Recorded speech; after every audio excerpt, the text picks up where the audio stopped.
Hey guys, I've been gone for a minute. I haven't uploaded in over a month, because I don't think I uploaded on this channel the month of September. I've been kind of absent on most of my channels for like 3 weeks, and recently I've been coming back on the gaming channel, but now here I am back on the basketball channel, Speedy Hoops, you know what I'm saying? So I'm here, and past few weeks it has been a little bit of a dull time in NBA.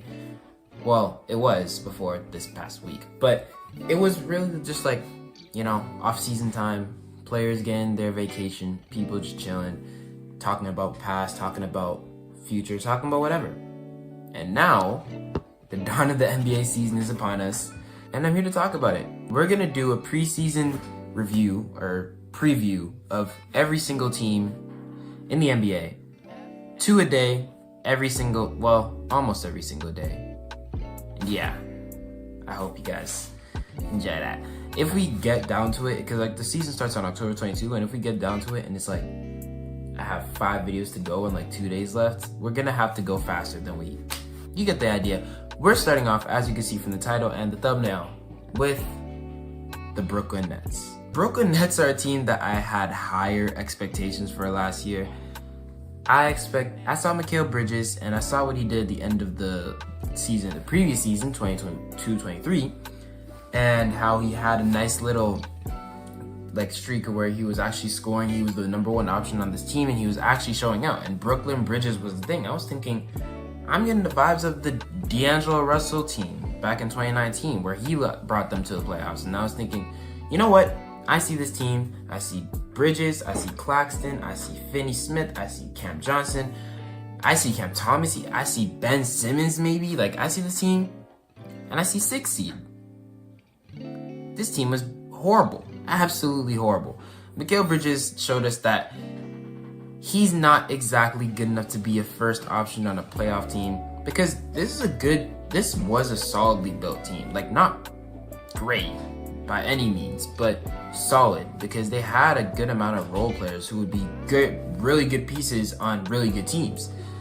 But then, just all kind of didn't go so well. And now, they traded away Mikal Bridges. They got back all the picks that they got. And amazing trade, by the way. I talked about that in another video. That should be maybe in one of the top corners. Editing me, if you want to put it there. But yeah, now we're here in 2024, about to be going into a new season, and this team is looking for a restart. Last year they were 32-50, only 11th in the East. So I guess they weren't exactly horrible, but they were still really, really bad. Compared to last year, of course, they don't have Mikal Bridges, and you can't really expect much to be good from this team. You can't really expect anything to be good from this team. We know that Cam Thomas is going to score, because Cam Thomas averaged 20+ points per game last year. And we know that he's going to get buckets. That's one thing we can say for sure. The rest of it, though, is kind of questionable. There's still questions about if the team's going to trade Dorian Finney-Smith, or if they're going to trade Cam Johnson, or Dennis Schroeder, if they're going to trade a bunch of these guys. Even Nicholas Claxton, he was in free agency for a long time before he actually got signed. So it's still questionable about who on this young core is staying.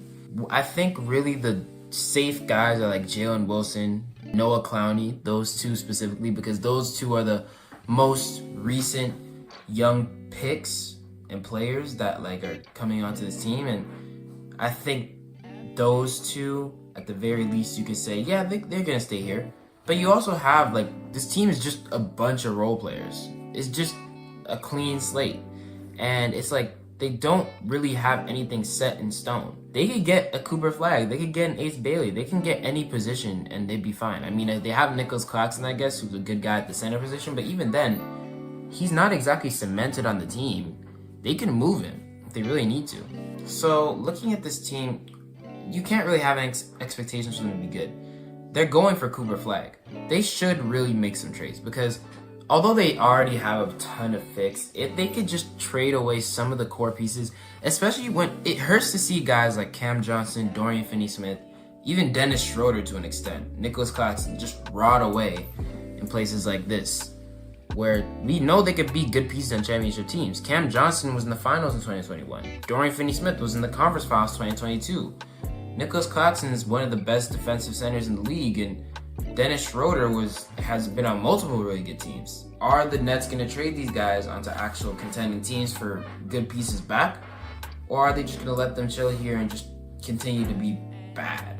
They could just do that, but it's also about prioritizing young development. But when you really look at the young talent on this team, it's not a lot. I guess Cam Thomas still counts, Noah Clowney and Dariq Whitehead, Jalen Wilson, like I mentioned earlier, but it's not exactly something you're striving for. It's not great. It's not very good.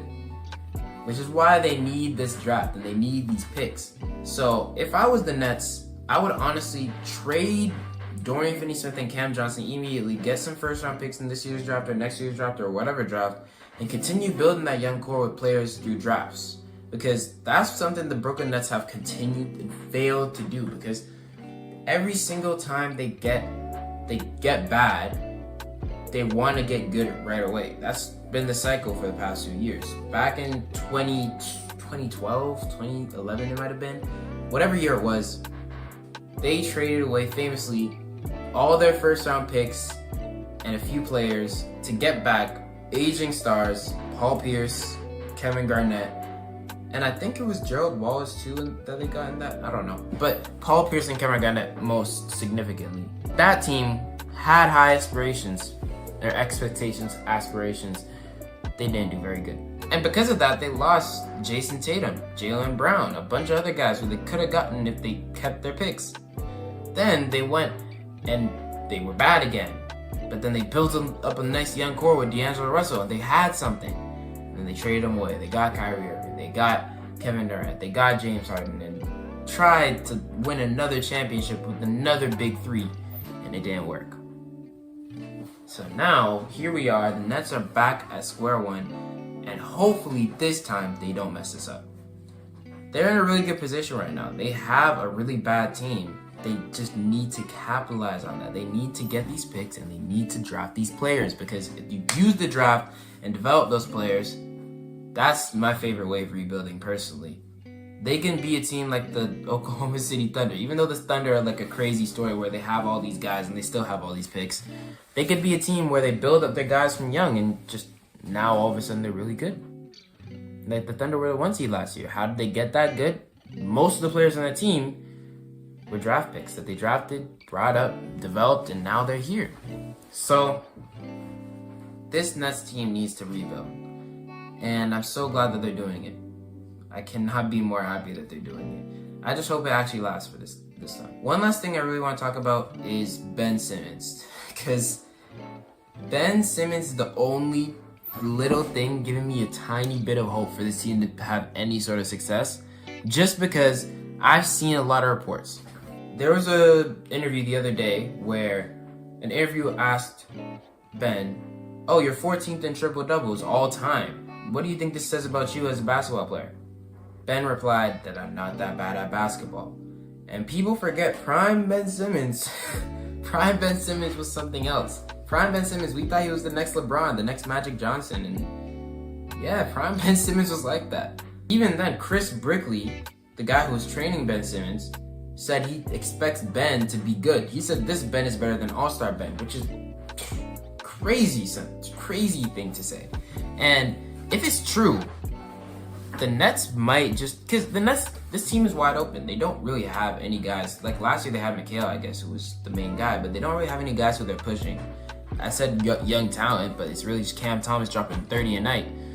But then they have Ben, and Ben can just come onto the team and surprise everybody. Maybe he's good. Maybe he's like really good and just better, like Chris Brickley said, better than those All-Star years. Because in the tweet that I saw, it said, "I'm usually right about these types of things, or I've never been wrong about these types of things. Ben is going to have a breakout season." I was questionable about it because of course I would be. It's Ben Simmons, but I don't know. I guess if I'm all for it, personally. I would love to see a Ben Simmons come back because I really feel bad for him. He had a great career and he had a great trajectory, and then everybody just started hating on him after that Atlanta Hawks series, and then it just went downhill. I want him to come back. I want him to have a career resurgence. Is that the word? Resurgence. And hopefully it happens. So I'm rooting for you, Ben. Hopefully you have a good year, but the team is gonna be bad regardless, and it's a good thing because then maybe they get Cooper Flag, maybe they get Ace Bit, maybe they get somebody good in this draft. I'm gonna be scouting the draft, and I'm gonna be looking for a guy who, because the Nets could really take anybody. If they took a center, if the center is the best player in the draft, they're taking the center. So you feel me? I just hope that the Nets can get somebody good. But yeah, that's about it. Appreciate y'all. Thank you so much for watching. More videos on the way, and yeah, have a wonderful day. Subscribe, turn notifications, so you know when I upload. Yeah, see y'all. Peace.